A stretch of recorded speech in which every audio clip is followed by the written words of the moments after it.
सभी को जय शो। मैं आशा करती हूँ कि आप सभी ईश्वर की कृपा से कुशल मंगल होंगे। आज हम चर्चा करेंगे विवाह का उद्देश्य क्या है।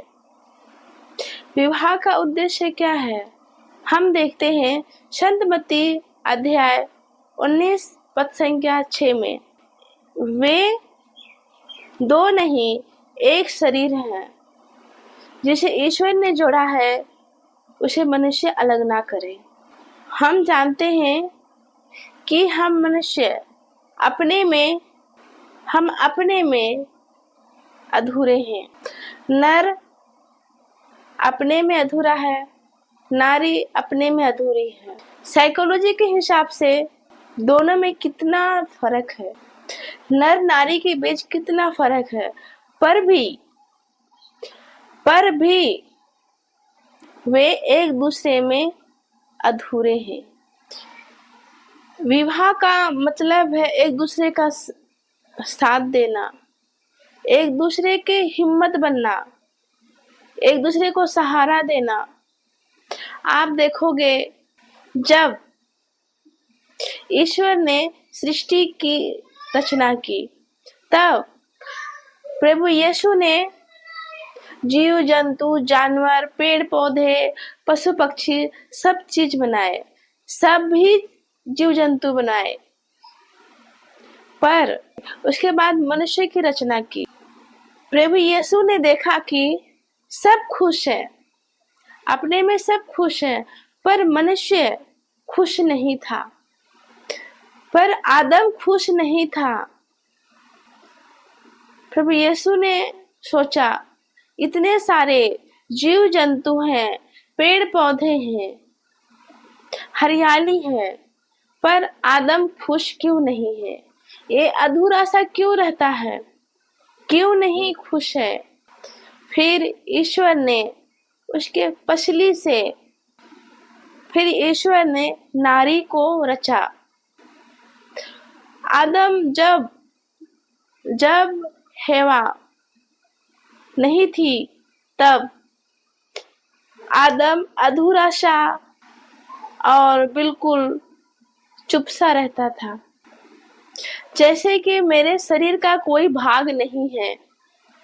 जब प्रभु यीशु हेवा को आदम के पास लेकर आता है, तब हेवा को देखकर आदम बहुत खुश होता है। वो अपने आप को परिपूर्ण महसूस करने लगता है। वो अधूरा सा था, अकेला सा था। जब हेवा आई, जब उसकी जिंदगी में एक नारी आई, उसके सामने एक नारी आई, तब वो बहुत खुश हुआ। अपने आप में वो परिपूर्ण महसूस किया।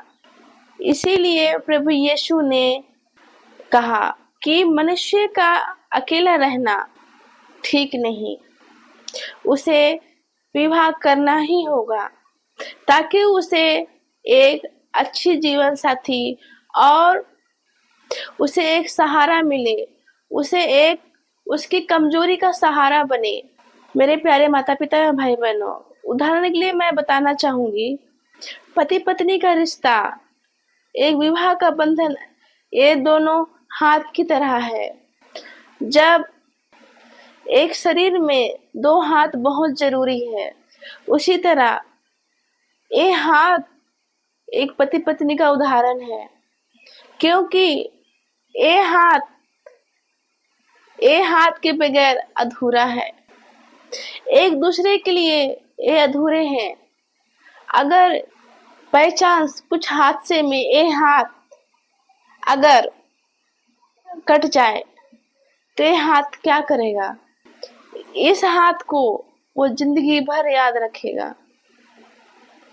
खास ये हाथ का मैं हिफाजत किया होता, खास ये हाथ को मैं बचाया होता, तो आज मैं इस हालत में ना होता। ऐसे ही है पति पत्नी का जिंदगी, थोड़ी सी खट्टी सी मीठी सी, पर बड़ी प्यारी है। इसे हमेशा संभाल कर रखना। मनुष्य अपने अपने में अधूरे हैं, जब तक वो विवाह के बंधन में ना बंधे, मनुष्य एक दूसरे में अधूरे हैं। जब वो विवाह के बंधन में बनते हैं तब वो पूरे होते हैं। एक दूसरे के मददगार बनते हैं, सहारा बनते हैं, एक दूसरे के कमी को पूरा करते हैं, एक दूसरे की कमजोरी को वो मजबूत बनाते हैं। विवाह के द्वारा एक मजबूत सपोर्ट मिलता है, एक मजबूत सहयोगी मिलता है, एक दूसरे का विश्वास मिलता है, एक दूसरे का प्यार बंधा होता है, एक दूसरे का सहायक बनिए, सहारा बनिए। इसीलिए प्रभु यीशु ने जब आदम अकेला था तो उसके लिए एक सहायक बनाया, नारी को बनाया उसके लिए, क्योंकि नारी भी अधूरी है उसके सहायक के बिना, और नर भी अधूरा है नारी के बिना, और नर अधूरा है नारी के बिना। सभी को जय यीशु।